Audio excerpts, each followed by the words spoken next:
Bonjour à tous et bienvenue sur la chaîne de Sotricot. Je suis Sofiana avec un F et pas PH et je t'accueille pour un nouveau journal créatif. Aujourd'hui nous sommes le mercredi 10 juin, ça fait à peu près 30 fois que je recommence. Peut-être que je ferai des bloopers comme Mimi de la chaîne Chez Mimi qui fait des podcasts super sympas si tu connais pas, que j'ai découvert assez récemment.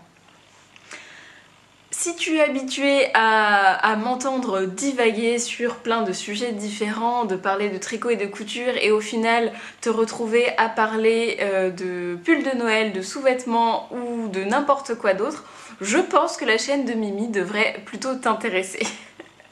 Alors une fois n'est pas coutume, aujourd'hui on va parler de tricot et de couture. J'ai quelques projets terminés. Pas grand chose, j'ai quand même passé beaucoup plus de temps à regarder Ravelry et à essayer de trouver de la laine, et je t'en parle juste après, qu'à franchement faire des choses. Bon, la vie sociale a repris, on se remet à sortir petit à petit, j'ai pu retourner voir mes parents et ça fait vraiment du bien. Et puis du coup, j'ai pas passé mon samedi entier à tricoter comme j'avais l'habitude de faire ces derniers temps, alors que je t'avais dit que je faisais jamais ça. Mais il s'avère qu'au bout d'un moment, rester enfermé chez soi quand il pleut, à part tricoter, moi j'ai pas trouvé grand chose d'autre à faire. Voilà. Alors, pour commencer avec ce que je porte, aujourd'hui 3 pièces fait main, mais une qui va être super dure à montrer parce que c'est des chaussettes. Alors pour commencer, je porte le Pina Cardigan de Bristol Ivy que j'ai tricoté en laine Penelope de Dererum Natura. Donc le Pina. C'est un gilet long boxy, donc voilà, avec des jolis rangs raccourcis pour former l'épaule et un super panneau de torsade. Voilà. Et du coup le col remonte aussi, c'est pour ça que je me suis fait un chignon pour qu'on puisse voir la jolie torsade dans le cou. C'est un gilet que je porte énormément, hein. C'est un peu un doudou slash peignoir en grosse palle comme ça. Le coloris d'ailleurs c'est tutu. Que j'aime vraiment beaucoup. Alors j'ai été un tout petit peu déçue par la laine. Alors elle est très agréable à tricoter, elle est très agréable à porter. Par contre je trouve qu'elle bouloche énormément. Je l'ai déjà rasée plusieurs fois et elle continue de boulocher. Donc je sais pas si c'est moi, mon porté, ma manière de laver mes affaires, mais j'ai un petit peu des problèmes avec cette laine.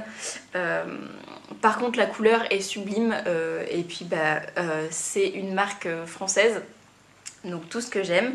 Le gilet de toute façon je le porterai jusqu'à ce qu'il bouloche à mort, je le raserai autant qu'il faut, mais c'était vraiment un gros travail et je le porte très souvent. Donc voilà, donc c'était un gilet qui se tricotait en morceaux, donc les devants et les dos sont séparés, en revanche on relevait les mailles pour pouvoir faire les manches. Voilà, mais bon, il y a quand même un gros travail de torsade. C'était celui qui m'avait aussi causé la tendinite, donc c'est un travail de dur labeur, mais qu'est-ce que je l'aime. Donc ça, c'est pas trop grave. Et pour ce que je porte en dessous, c'est le haut coquelicot de Maison Fauve qui avait dans un Marie-Claire idée d'il y a quelques années. Donc voilà, et puis pour le reste, ce que je porte, c'est une paire de chaussettes.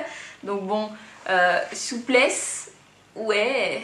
Donc voilà, les chaussettes cannelle que j'avais fait un petit peu trop petites parce que j'avais pas assez de laine, mais que je porte quand même souvent.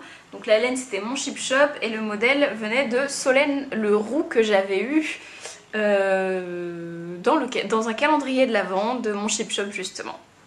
Voilà, dernière chose fait main, ma paire de chaussons, mais celle-ci tu l'as vue 40 000 fois dans mon mai parce que je mettais pas de chaussures.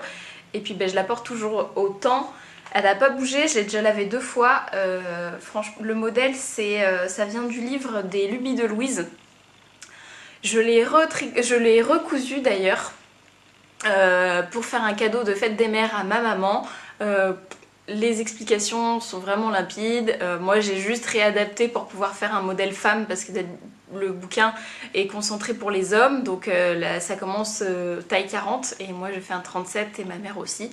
Donc j'ai juste redessiné les pièces et changé le devant pour que ce soit un petit peu moins large et bah maintenant j'ai mon patron de chaussons, j'ai gardé les pièces décalquées, j'ai rendu le bouquin à la bibliothèque mais je pense que si je le trouve d'occasion, le livre je l'achèterai parce qu'il y a vraiment des super projets à offrir. Et puis bah comme on parle de couture, on va enchaîner. Alors j'ai cousu qu'une seule pièce en plus du coup des chaussons que je peux pas te montrer parce que je les ai déjà offerts et je les avais même pas pris en photo. Une fois n'est pas coutume, hein, tu sais que c'est pas mon fort de prendre des photos. J'ai cousu une seule pièce. Alors pendant mon Made May, je me suis rendu compte qu'en fait j'avais peu de robes en chaîne et trame. Toutes les robes que j'ai c'est du jersey. Et donc j'avais envie de robes un petit peu plus habillées et pas trop moulantes. Voilà, pour quand il fait super chaud, être vraiment à l'aise.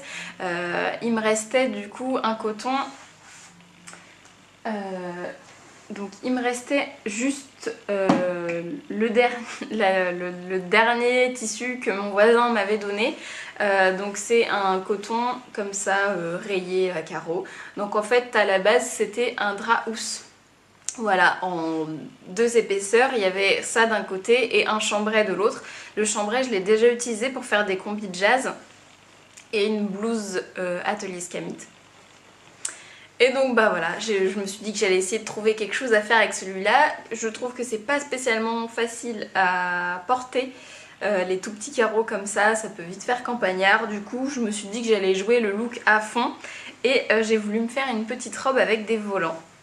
Bon bah les volants on en voit partout en ce moment, je pense qu'on va continuer d'en voir. Donc je me suis dit pourquoi pas, pour avoir une robe qui soit assez fluide, d'avoir justement des grands volants. Donc la robe, la voici. Donc la petite robe avec les bretelles nouées aux épaules, un col V, donc une forme un petit peu débardeur, et ensuite 2 jupes, une froncée à la taille et une froncée à peu près sous le genou. Non pas le genou, sous les fesses, donc mi-cuisse peut-être. Voilà. Donc le patron que j'ai utilisé pour faire cette robe, c'est le Calcium de Ivanes, donc que j'ai déjà réalisé pour faire un pyjama et un top qui me servait de toile. J'avais envie de faire une robe, donc je me suis dit que j'allais essayer. J'avais envie de faire des petites nouettes sur les épaules, je sais pas pourquoi. Donc je suis partie sur ce patron là, vu que je l'avais déjà réalisé 2 fois auparavant. Donc voilà, il avait tous les critères que je voulais, et en regardant dans les idées bonus, il avait aussi ces 2 jupes froncées déjà compris dedans. Donc je me suis dit, quitte à pas me prendre la tête à réfléchir, je sais qu'Ivan réfléchit beaucoup mieux que moi, donc je vais suivre ses instructions. Et donc j'ai suivi l'idée bonus du patron. Alors, j'ai commencé par couper la taille 38 parce que c'est celle que j'ai fait pour mes 2 autres tops qui tombaient bien sur moi. Donc j'ai coupé en 38. J'ai essayé de passer les rectangles à froncer dans le reste de tissu que j'avais. Donc au final je pense que j'avais un rectangle de 80 et un autre peut-être de 120. Donc ça fait quand même une grosse masse à froncer, hein, surtout pour du coton. Je me suis vraiment appliquée pour cette version, j'ai vraiment tout surjeté en avance. J'avais surjeté mes pièces alors que d'habitude je surjette après avoir cousu. Donc j'avais tout bien fait, tout ça. J'avais même essayé de sous-piquer les parmentures, ce qui en fait était une mauvaise idée je trouve, parce que j'ai pas réussi à sous-piquer jusqu'en haut des bretelles. Alors Ivanes elle l'indique dans son patron, mais du coup moi je trouve que ça fait moins propre d'avoir une couture qui va pas jusqu'au bout que de pas avoir de couture du tout. Donc du coup je me suis embêtée pour rien. Et une fois que j'ai essayé la robe sur moi, en fait c'était vraiment 3 fois trop grand. Ça faisait, avec les fronces en plus, ça faisait vraiment un effet très très bouffant et on avait l'impression que j'avais juste pris une robe qui était trop grande pour moi. Même ceinturée ça n'allait pas. Donc en fait j'ai décousu toutes les jupes, donc avec les fronces, pour reprendre le corsage. Donc en fait je l'ai repris directement sur moi en faisant des traits à la craie pour voir ce qu'il fallait que j'enlève. Et donc sur le corsage, au final j'ai dû enlever 3 cm de chaque côté, donc 6 cm en tout. Voilà, pour que ça aille bien sur moi. Donc je me suis pas embêtée, parce que j'avais déjà tout décousu, c'était déjà quelque chose. En fait j'ai cousu directement la parmenture avec le corsage et j'ai tout surjeté ensemble. Donc la parmenture là du coup maintenant elle est maintenue. Mais sinon ça aurait été trop compliqué de vraiment tout défaire. Voilà. Donc ça fonctionne bien. J'ai réussi à faire en sorte que tout se réaligne correctement. Et au final, je pense que j'aurais dû couper un 34 puisque j'ai quand même enlevé beaucoup de matière. J'ai fait en sorte que je puisse enfiler la robe quand même sans fermeture éclair, donc il y a encore un petit peu d'aisance. Mais ça me convient bien comme ça. Et du coup au niveau des jupes, j'ai aussi enlevé de l'aisance parce que ça faisait vraiment trop imposant. Mais j'ai fait un peu à l'œil aussi pour récupérer et pas gâcher trop de tissu. Donc voilà pour la robe. Donc pour les fronces, moi j'ai réussi à faire des fronces juste avec un fil de fronce au lieu d'en mettre deux. Le tissu s'y prêtait bien, donc ça c'était ok. Et puis il y avait quand même quasiment 2 mètres de jupe x 2, c'est quand même costaud, hein. Si t'aimes pas faire des fronces, évite ce genre de jupe parce que c'est une galère. Et après, les petites astuces pour retourner les bretelles, puisque c'est des bretelles assez fines. Moi j'ai pas de retourne-biais, donc ce que je fais en fait c'est que je viens coudre à l'intérieur de ma bretelle. Donc quand je les mets endroit contre endroit, je viens mettre un fil ou de la laine en fait que je viens coudre, et comme ça je peux tirer sur ma laine pour pouvoir retourner ma bretelle, et du coup ça se fait beaucoup plus facilement. J'ai aussi de les retourner avec des baguettes chinoises, j'ai réussi mais c'était un petit peu galère. Au final je pense que c'est ce qui prend le plus de temps dans ce genre de robe, c'est ces petites bretelles là qu'on a toujours du mal à retourner. Et puis en plus du coup il y en a 4 à faire. Mais du coup ça fait une petite robe qui est assez sympa. Alors du coup dans le look, je me suis rendu compte après que ça faisait un peu le magicien d'Oz. Donc Dorothée, ou Dorothy, ça dépend si on est anglais. Ou alors, moi je préfère la version Dolores de Westworld, hein, que je t'en ai parlé dans les épisodes précédents. Donc du coup voilà pour ma petite robe. Donc j'en suis contente, j'ai déjà porté plusieurs fois, elle va bien, elle est assez fluide, elle tient pas trop chaud.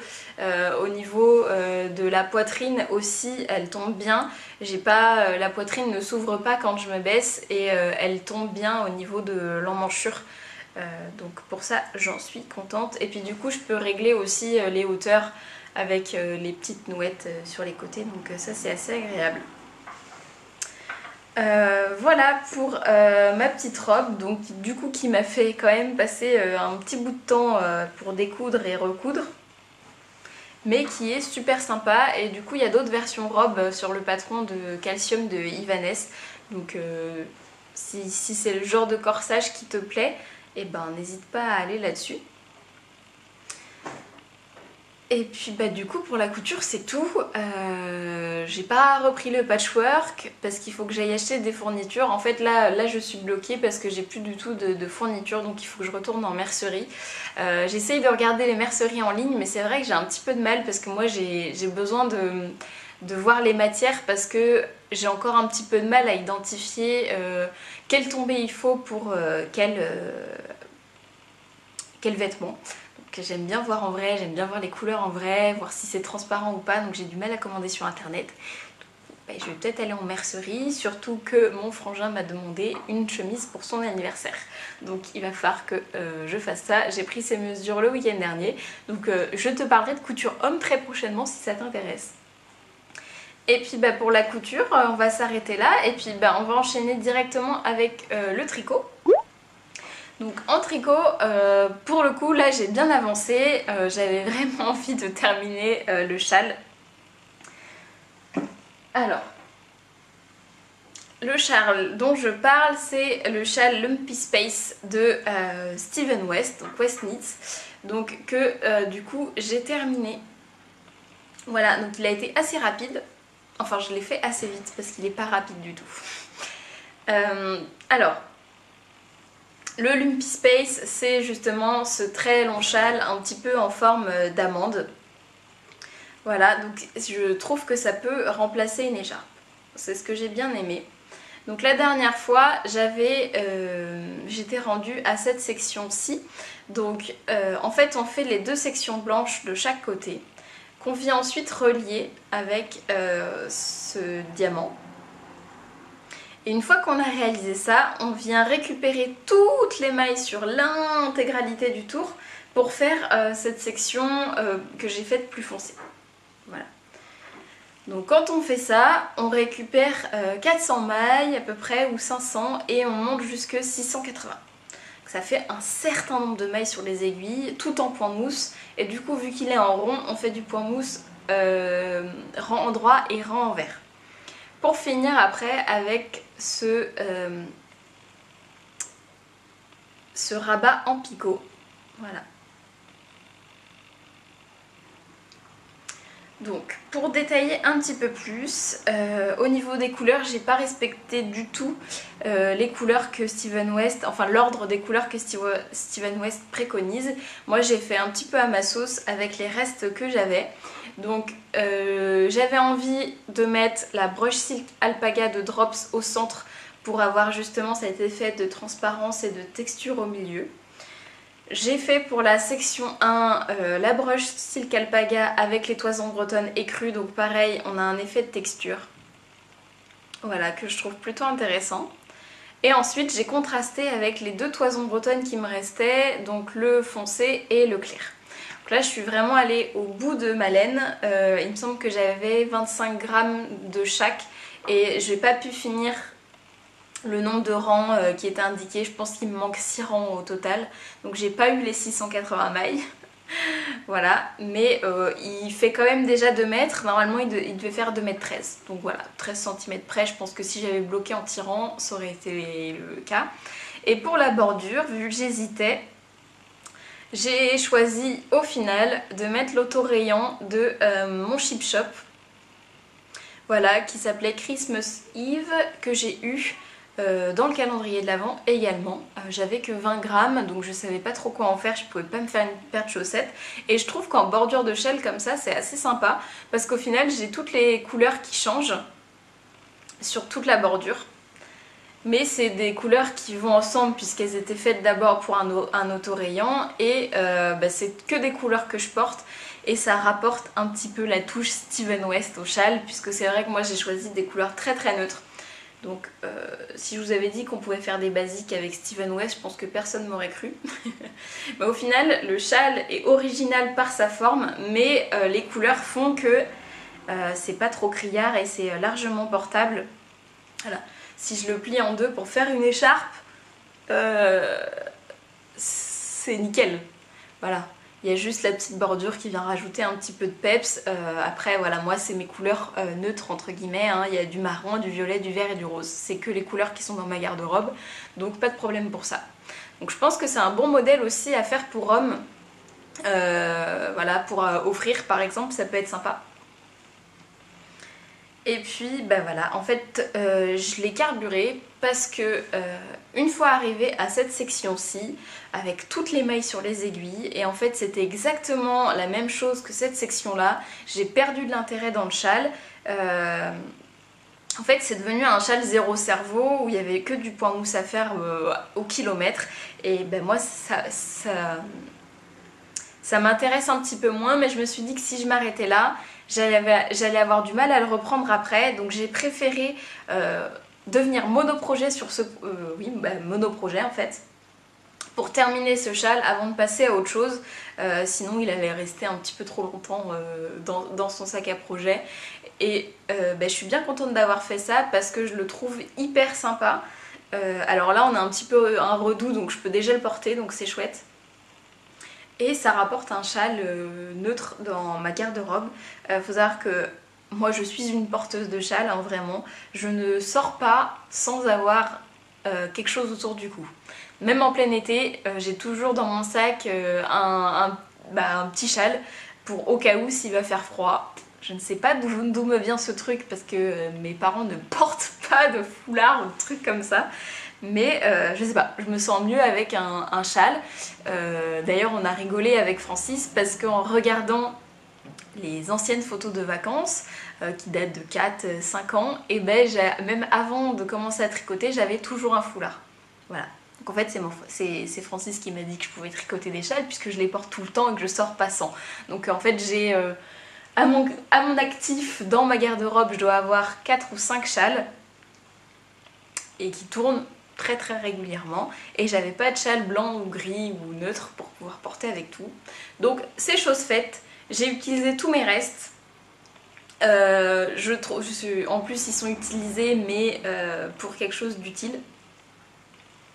Donc moi je suis bien contente de ça. Je trouve que les châles de Steven West se prêtent bien justement à l'utilisation de restes parce qu'on peut s'amuser avec notre palette de couleurs.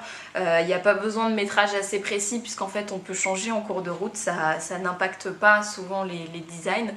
Et du coup c'est assez sympa et puis ça fait quelque chose qui peut se porter facilement ou alors qu'on peut offrir aussi.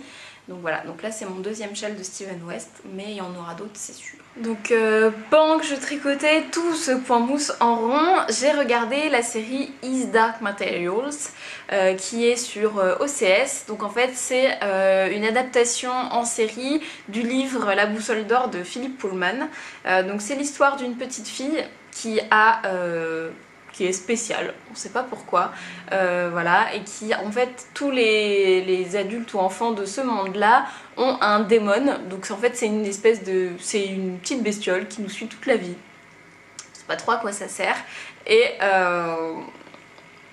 il y a des enfants qui se font enlever, elle essaye de trouver pourquoi, elle a un petit peu des mystères autour de ses parents également, et donc elle va partir en quête pour essayer de trouver pourquoi on enlève ses enfants, et puis pourquoi, qui sont ses parents, etc.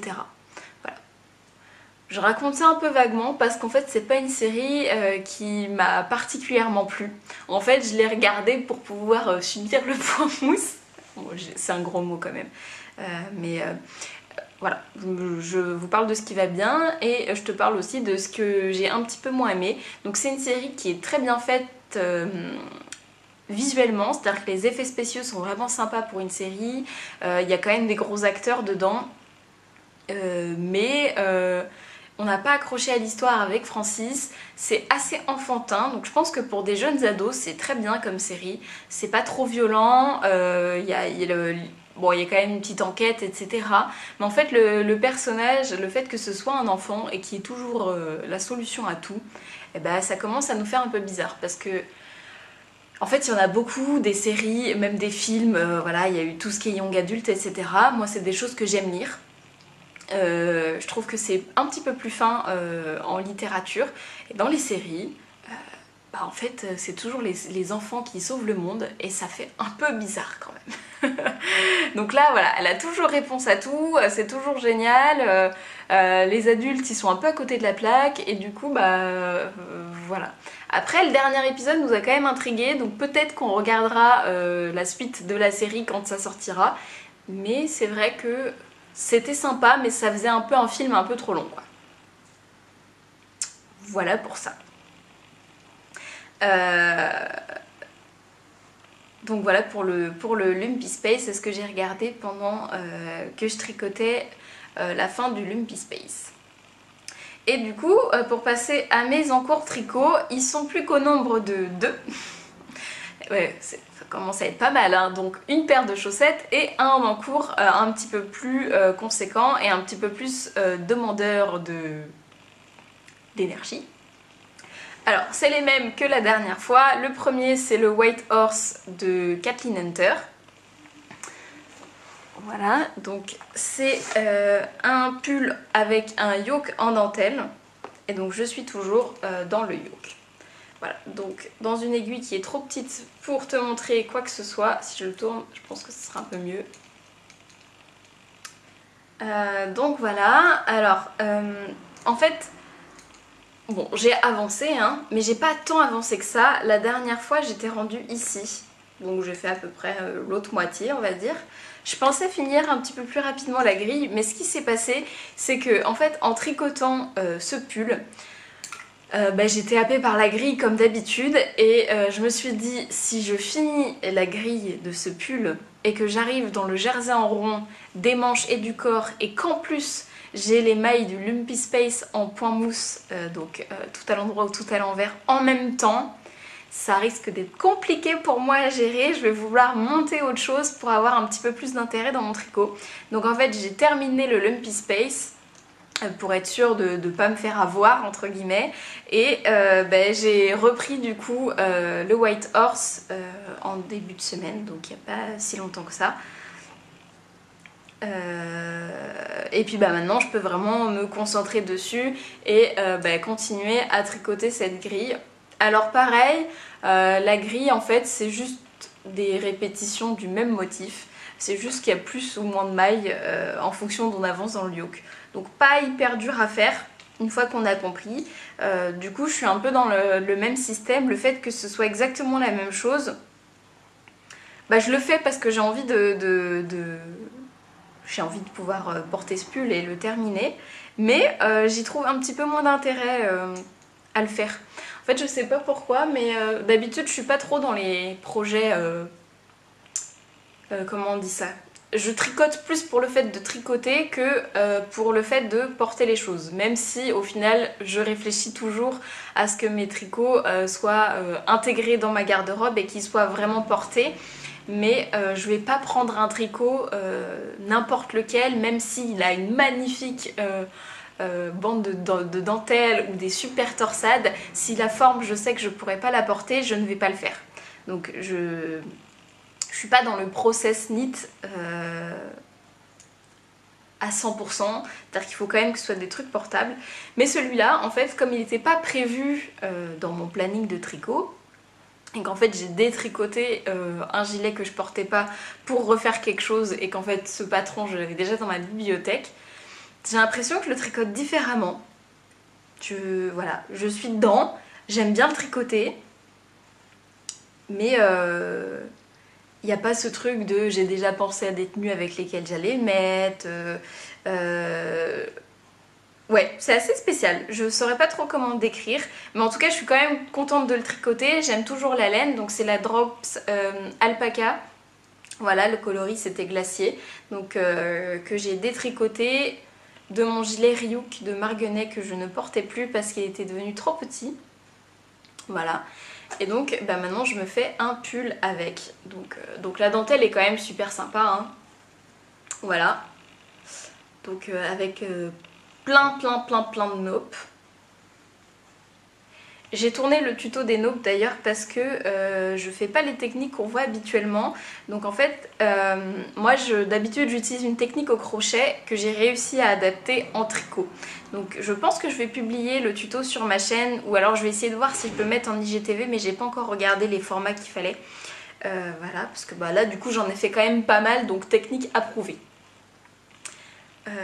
Donc voilà, donc je suis sur ce pull là, mais j'ai pas un enthousiasme fou. En fait j'ai l'œil sur d'autres modèles que j'ai envie de tricoter et j'attends ma laine. Donc celui-là me fait patienter, voilà. Mais je sais que ce sera un pull qui sera vraiment porté, hein, parce que cette couleur elle est dans ma palette, elle me va bien. Un pull en yoke pour moi c'est ce qu'il y a de plus facile à mettre. Donc voilà pour ça. Donc il avance doucement. Il me reste une vingtaine de rangs je crois pour finir le yoke, mais j'ai un petit peu peur que ce soit trop long. En fait j'ai pas fait d'échantillon. Voilà, hein, pour une fois je suis mauvaise élève, il y a droit de temps en temps, je peux pas être parfaite tout le temps, hein. Donc pour une fois j'ai pas fait d'échantillon, donc je n'ai pas d'idée du nombre de rangs que j'ai pour le nombre de centimètres. Je pense que je vais le mettre sur un cap pour pouvoir l'essayer, parce que j'ai un petit peu peur que si je fais les rangs qui manquent à la grille, ça descende vraiment trop bas au niveau des emmanchures et que ce soit pas très agréable à porter. En fait ce qui me reste à faire, comme les grilles se répètent, donc en fait là on a les naupes avec les petits éventails on va dire, et en fait on reprend cette grille là qu'on vient mettre en dessous, et moi ce qui me perturbe, je pense que c'est Sophie qui m'a contaminée avec tous ces trucs géométriques, d'habitude je m'en fiche un peu, mais en fait on finit avec 3 naupes, alors que sur tout le truc c'est toujours que deux naupes l'un derrière l'autre, et là il y en aurait 3. C'est des broutilles hein, mais je pense que Donc Sophie qui teste mon gilet sophistiqué, qui aime bien que tout soit symétrique et tout soit pareil. Et ben là je pense que ça la perturberait aussi qu'il y ait 3 nobs qui finissent le pull et pas que 2 comme les autres. Qu'est-ce que vient faire cette 3e nob? À part je pense rallonger le pull pour que le yoke soit assez bas. Je pense pas grand chose. Donc j'essayerai et puis après ça sera que du jersey en rond, les manches pareilles. Donc je pense que ça va aller quand même assez rapidement, je suis en aiguille 5. Donc du coup voilà, et puis l'autre en cours que j'ai qui est aussi très long, c'est les chaussettes pour Francis. Et ouais, je suis encore dessus, donc je tricote les deux en même temps. Voilà ce que ça donne. Donc là je crois que je suis à 25 cm. Et il va falloir encore que j'en tricote. J'ai peut-être déjà fait 50 grammes de la pelote. Donc c'est une pelote de 100 grammes. Et je m'étais dit que j'allais essayer d'aller au moins jusqu'aux 60 voire 70 pour lui faire des chaussettes qui soient assez longues. Donc voilà où j'en suis. Le motif est assez sympa. Donc on a rebaptisé ces chaussettes, les chaussettes Joe Exotic ou Tiger King, comme vous voulez. Je pense que celles qui ont vu le documentaire savent pourquoi. Donc en fait c'est un documentaire sur Netflix donc de Tiger King, donc les rois des tigres. Et en fait c'est des personnes aux États-Unis qui possèdent des zoos de tigres ou alors des refuges, hein. On appelle refuge si on veut, mais c'est un petit peu bizarre. Et c'est particulier. C'est vraiment particulier.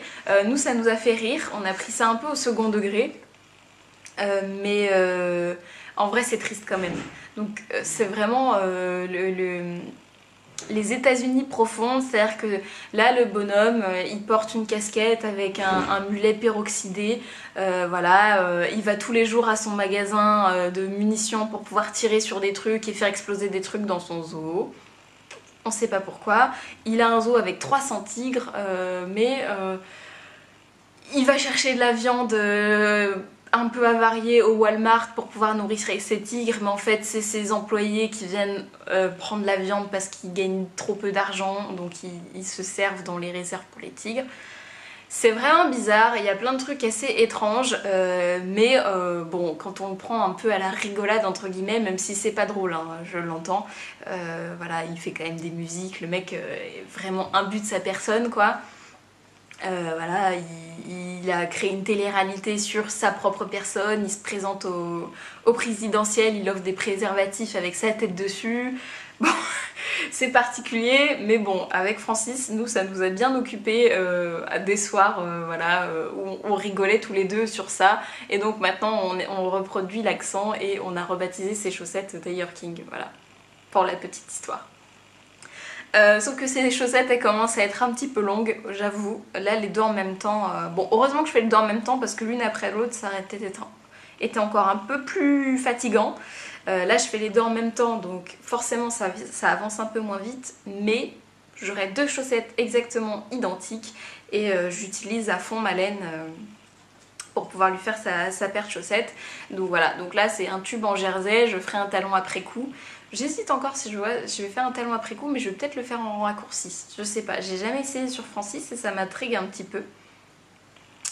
D'ailleurs, depuis que j'ai fait des talons en rang raccourci, là j'ai été chercher de nouveau sur Ravelry, j'ai trouvé des talons en rang raccourci avec gousset.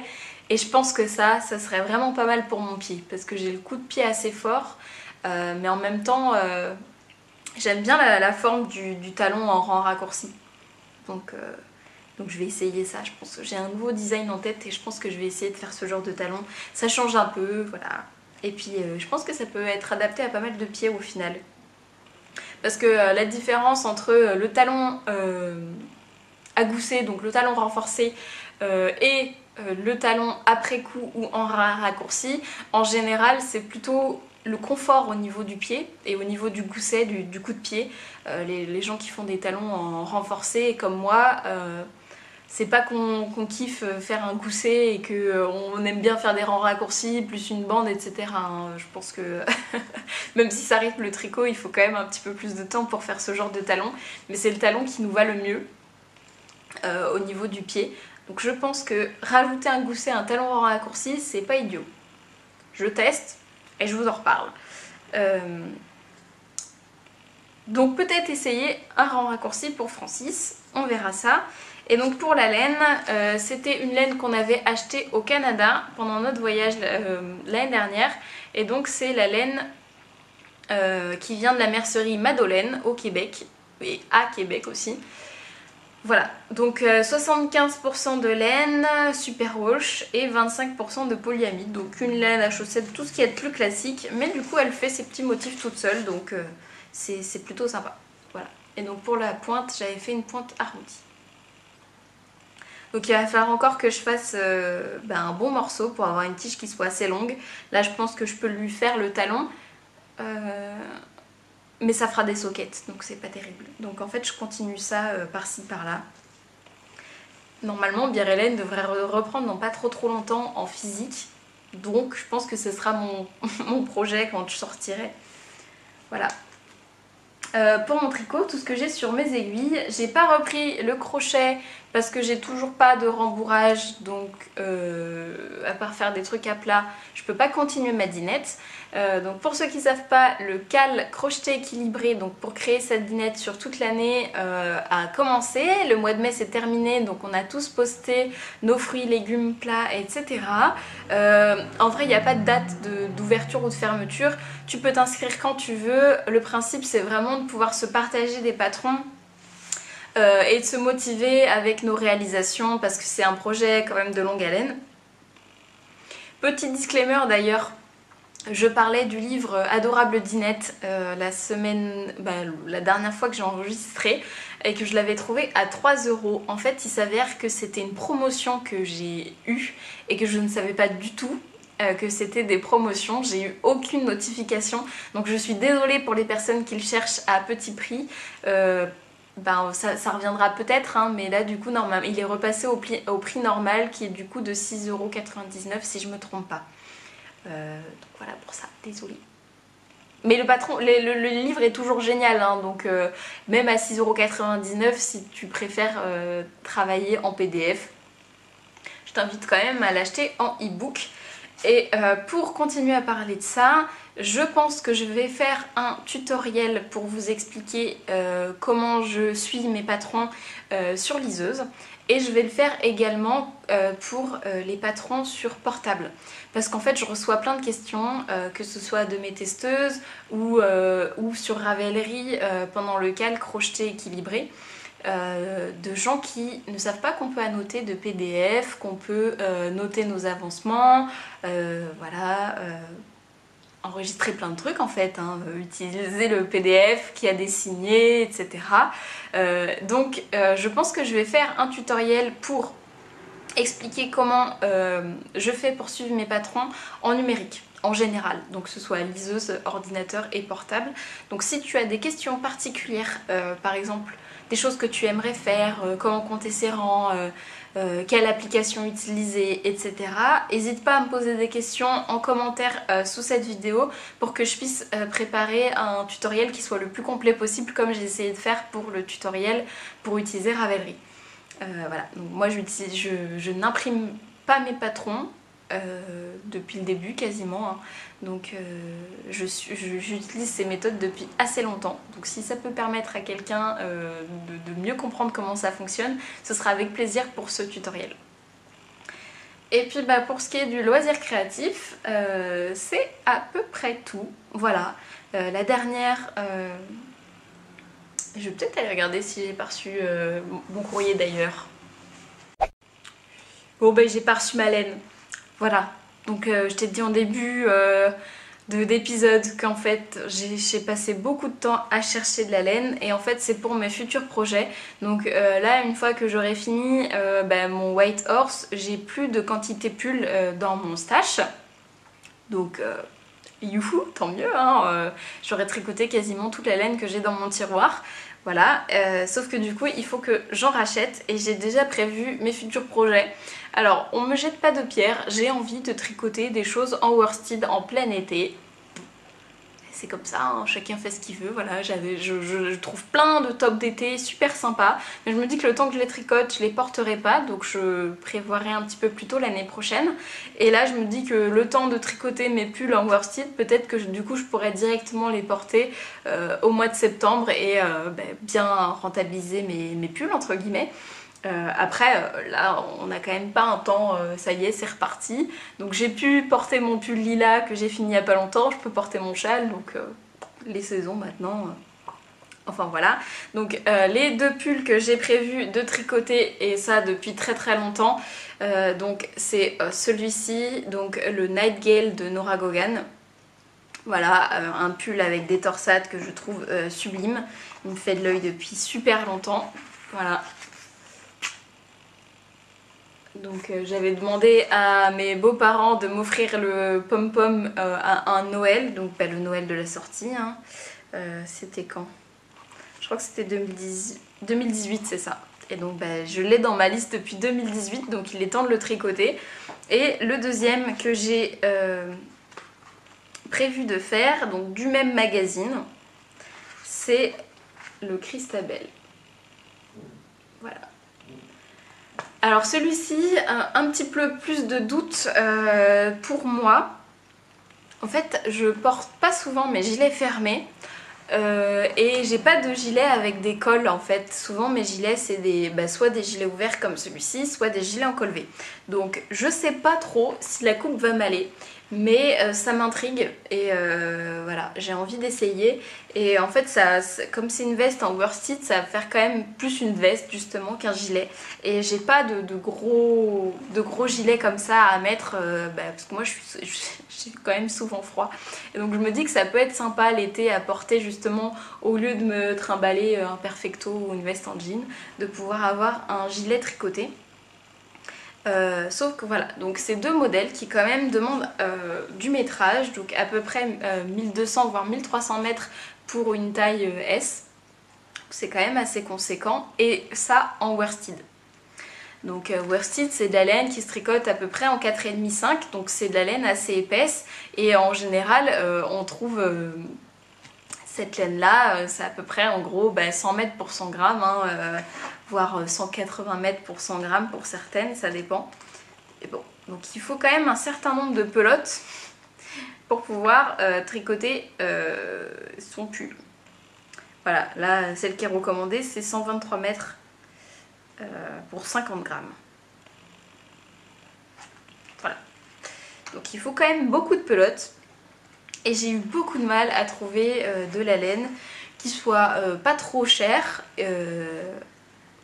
Pas de problème avec le prix, hein, mais moi j'ai quand même un petit budget et ce genre de pull qui quand même demande beaucoup de métrage, je peux pas me permettre de mettre 200 € dans un pull. Pour moi c'est trop conséquent, et pour le porter aussi, hein, j'aurais l'impression de porter un truc de luxe, je saurais même pas comment le laver, j'aurais un peu peur de l'esquinter. Donc pour la laine teinte main c'était déjà compliqué parce qu'en fait les laines, déjà la laine worsted teinte main c'est hyper dur à trouver. Quand on la trouve c'est 20 € les chevaux, donc pour moi c'est dur. Voilà. Et puis à la base je voulais trouver de la laine qui soit de la laine faite en France comme d'habitude. Et puis voilà, pour privilégier les petits circuits. J'ai eu beaucoup de mal à trouver ce que je voulais, il n'y avait pas souvent les métrages, ou alors il n'y avait pas les couleurs. Donc si t'es intéressé à regarder toute ma démarche pour trouver de la laine, voilà. Il y a d'ailleurs un épisode de podcast de Yarnflex qui est très intéressant justement sur les fibres en général, comment trouver de la fibre en France, essayer de trouver des choses qui soient qui changent en fait du Merino Superwash qu'on trouve un petit peu partout, qui moi n'est pas une fibre que j'affectionne particulièrement. Le Superwash j'ai pas assez chaud avec, et puis j'aime bien la matière brute en fait avec le moins de traitement possible. Donc voilà, donc son épisode est hyper intéressant. Elle a d'ailleurs mis dans ses stories Instagram, elle a répertorié dans ses stories à la une comment où trouver de la laine un petit peu spéciale justement en France, donc de la BFL, du dorset, des fibres aussi végétales, donc qui soient lin, coton, etc. Donc moi je suis allée là-dessus, mais bon, on s'arrête quand même à de la fingering Wardeka, Worsted c'est tout de suite un peu compliqué. Donc au final, j'ai fait mon choix, je suis allée sur la boutique de Triscott et j'ai acheté de la laine islandaise. Donc on est totalement sorti de ce que je voulais à la base, enfin c'est-à-dire que c'est pas français, mais c'est quand même du 100% laine et c'est pas des laines qui sont traitées super wash il me semble, ou alors peut-être une que j'ai choisie. Donc j'ai pris de la laine Lopi que j'ai jamais essayé et que j'avais envie d'essayer depuis un moment. Donc j'ai pris de la laine Lopi pour faire le Christabel en me disant que comme c'est une veste, si ça me pique trop, ça sera pas trop grave. Et pour le Nightingale, j'ai pris de la laine de... comment ça s'appelle? La Filcolana. Voilà. Donc j'en reparlerai plus en détail quand j'aurai reçu ma laine. Pour l'instant je suis toujours en attente, mais bon c'est normal hein. Mais j'ai hâte de la recevoir et voilà. Donc les futurs projets que je vais faire, si jamais t'es intéressé pour le tricoter avec moi parce que c'est quand même un sacré morceau et en plus c'est tricoté en morceaux, n'hésite pas à m'envoyer un message. Je vais déjà le faire avec Alix, donc au fil de la patience sur Instagram. Donc si on est plusieurs ça peut être sympa. Donc voilà pour toutes mes péripéties. J'ai quand même passé 2 semaines intensives sur Ravelry et sur tous les sites de laine. Alors franchement en fingering il y a un choix impossible. Je sais que j'ai envie de designer un nouveau gilet, je pense que je vais trouver mon bonheur. DK Worsted c'est toujours compliqué et surtout avec des petits budgets. Donc si tu as des marques en particulier qui te plaisent, n'hésite pas à me les mettre dans les commentaires aussi. Donc c'était compliqué hein, tout ça pour ça. Donc chercher de la laine, chercher des nouvelles séries, chercher des nouveaux bouquins, parce que je suis dans le vide en ce moment. Voilà, alors, pour les bouquins, j'ai trouvé. Donc petite astuce, voilà, donc dans les livres, quand j'ai un trou et que je sais plus quoi lire, en général, voilà, quand on a eu beaucoup de livres qui nous ont plu, c'est toujours un petit peu compliqué de repartir sur quelque chose de neuf. Alors évidemment, il y a Bookstagram, il y a Booktube, etc. qui peuvent donner des indices. La bibliothèque, j'attends qu'elle rouvre. Et ben moi, quand je sais pas quoi lire, je me dirige vers les classiques. Voilà, donc oui, je lis des classiques de mon plein gré, c'est pas fou. En fait, souvent on a un a priori sur les classiques, on nous les a fait lire à l'école, on nous a forcé à les lire, voilà, c'est... Il y en a qui sont plus compliqués que d'autres, il y a des âges où on n'a pas à lire ce genre de choses. Enfin par exemple moi je me rappelle d'avoir lu Germinal au collège, c'était un petit peu compliqué à comprendre quand même, hein, et puis pas hyper gai. Donc voilà, donc j'avais pas un super avis sur les classiques comme à peu près tout le monde en général, et même les gens qui lisent beaucoup ont du mal à retourner vers les classiques. Mais en vieillissant un petit peu, même si je suis pas très vieille, je vous l'accorde, je me suis dit qu'en fait c'était quand même intéressant de retourner vers ce genre de littérature et de redécouvrir les auteurs qui sont quand même des grands auteurs et de redécouvrir leurs textes. Ça fait vachement de points au Trivial Poursuite quand même. Au Time Jump aussi, donc voilà. Non, après sans rire, c'est hyper intéressant et moi je sais que j'aime bien les époques et l'univers un peu anglais, donc tout ce qui est Downton Abbey, moi je suis fan. Voilà, donc en fait on retournait vers les classiques, on retourne vers ces époques, sauf que pour eux c'était leurs époques et eux, moi je lis ça avec du recul, donc c'est quand même un peu plus sympa. Donc effectivement quand on est féministe, c'est dur à lire. Voilà, mais ça permet justement de voir qu'on a fait quand même un petit peu des efforts, etc. Ça permet de s'éduquer un petit peu. Donc j'ai lu beaucoup de classiques, j'ai relu Le Seigneur des Anneaux, enfin j'ai lu tout court, j'ai lu Au bonheur des dames de Zola, j'ai lu Madame Bovary, mais celui-là j'ai pas réussi. J'ai lu aussi Alice au pays des merveilles, Le livre de la jungle, parce que j'aime bien revoir les Disney en littérature, c'est hyper intéressant de faire les parallèles. Voilà, enfin j'en ai lu pas mal et là je me suis dirigée vers Jules Verne. Voilà. Alors là c'est 20 milieux sous les mers, n'importe quoi, 20 milieux, bah si, 20 milieux sous les mers. Et moi je suis en train de lire Le Tour du monde en 80 jours. Donc là je vous ai pris le beau livre parce que du coup celui-là il est en déco chez moi. Moi je lis les classiques sur liseuse parce qu'en fait ils sont gratuits en e-book. Voilà, gratuits légalement. Hein. Ils sont libres de droit maintenant, donc en fait c'est des lectures qui sont super sympas et qu'on trouve facilement. Donc là pour le beau livre, pour le présenter, voilà. Donc je suis nantaise, donc Jules Verne ça coule de source. Hein. Et ben, je suis super surprise, j'accroche vraiment bien au Tour du monde en 80 jours. Je trouve pas que ce soit écrit de manière trop compliquée. Alors après je sais pas si j'ai un avis très subjectif parce que ayant l'habitude de relire des classiques, je suis peut-être moins perturbée par les manières d'écrire et les tournures de phrases. Mais je l'ai trouvé assez sympa. J'ai mis un petit peu de temps à rentrer dedans parce qu'ils partent pas tout de suite, enfin ils partent tout de suite en aventure mais il se passe pas beaucoup de choses au début. Là voilà, on est parti dans l'enquête, etc. Donc hyper sympa. Les personnages sont assez rigolos à suivre. Et puis bah, ça se lit plutôt bien. Donc je suis contente de redécouvrir ce classique là qu'on a vu quand même beaucoup au cinéma et de l'avoir en littérature. Hein. Voilà pour ça. Donc si toi aussi ça t'intéresse de lire des classiques ou si les titres que j'ai donnés t'intéressent, n'hésite pas à m'en parler. On m'a demandé quand même pas mal, j'ai trouvé ça assez rigolo. Je parlais dans mon dernier épisode que je lisais de la science-fiction pour parler de la liseuse et il y a plein de gens qui ont rebondi là-dessus. Je m'y attendais pas du tout, donc éventuellement je pourrais parler un petit peu plus des séries qui m'ont plu. Hein. Il n'y a aucun problème pour ça. Voilà. Et j'avais envie de parler d'une dernière chose dans cet épisode, donc cette fois une série qui m'a énormément plu.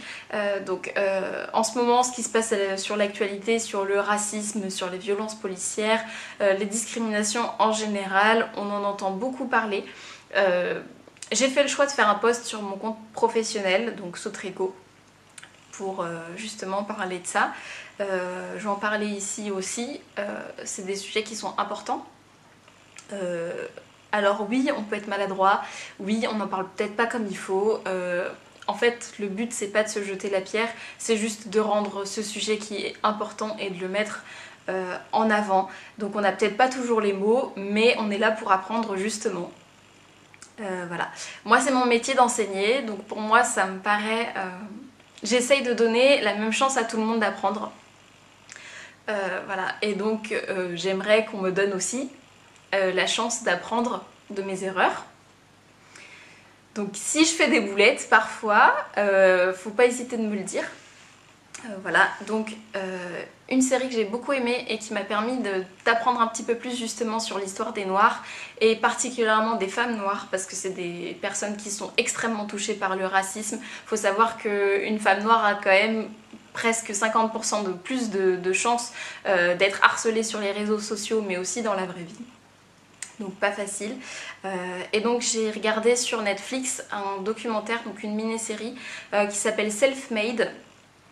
Donc qui est l'histoire de Madame C.J. Walker qui est en fait la première millionnaire autodidacte aux États-Unis. Donc on apprend un petit peu plus son parcours, donc comment elle a créé sa société de produits capillaires pour les femmes noires. Et c'est extrêmement bien fait. C'est bien fait, en fait ça permet de pouvoir retracer sa vie, mais en même temps, bon forcément c'est scénarisé pour que ce soit, que ça corresponde à une série, mais on apprend vraiment tout le parcours qu'elle a dû avoir pour pouvoir en arriver là où elle en était. C'est bien fait aussi visuellement, la scénographie est géniale, les costumes sont excellents, la musique pareil, elle est hyper entraînante, elle est vraiment sympa. Donc j'ai beaucoup aimé cette série. Bon, moi je chiale à tous les épisodes, mais ça fait partie du jeu, donc voilà. Donc c'est une série que j'ai vraiment appréciée, qui m'en a pris beaucoup et qui permet de mettre le doigt sur des choses que moi je vivrai jamais et que j'espère ne jamais vivre en tout cas. Et donc voilà. Donc si t'as pas encore regardé cette série, je t'invite à la regarder. Il y a beaucoup de choses en ce moment sur les réseaux sociaux pour justement s'éduquer au racisme, aux discriminations, que des fois en fait on les vit tellement pas qu'on sait même pas que ça peut exister, ce genre de choses, où on fait même pas attention que ça peut être difficile les choses qu'on dit tout bêtement sur des expressions au quotidien. Mais bon, aujourd'hui il faut qu'on commence à faire attention. Et même pas qu'on commence, qu'on continue et qu'on arrête justement de ne plus faire attention à ce genre de choses. Donc voilà pour ça. Donc je vais finir là-dessus. Donc n'hésite pas à aller regarder la série. Si tu en as d'autres dans ce style à me conseiller, je suis preneuse parce que j'adore ça. Et puis on va se quitter maintenant. On se retrouve dans quelques semaines quand j'aurai reçu ma laine et que je pourrai entamer mes nouveaux projets. Il y aura peut-être un petit peu de couture homme dans le prochain épisode. Comme d'habitude, je t'invite déjà à me conseiller tout ce que je t'ai demandé en barre d'infos. Aussi, si tu peux me conseiller des marques d'aiguilles pour les chaussettes et des crochets, ça m'arrangerait. On se retrouve dans le prochain épisode, dans les commentaires et puis sur les réseaux sociaux. À la prochaine! Thank you.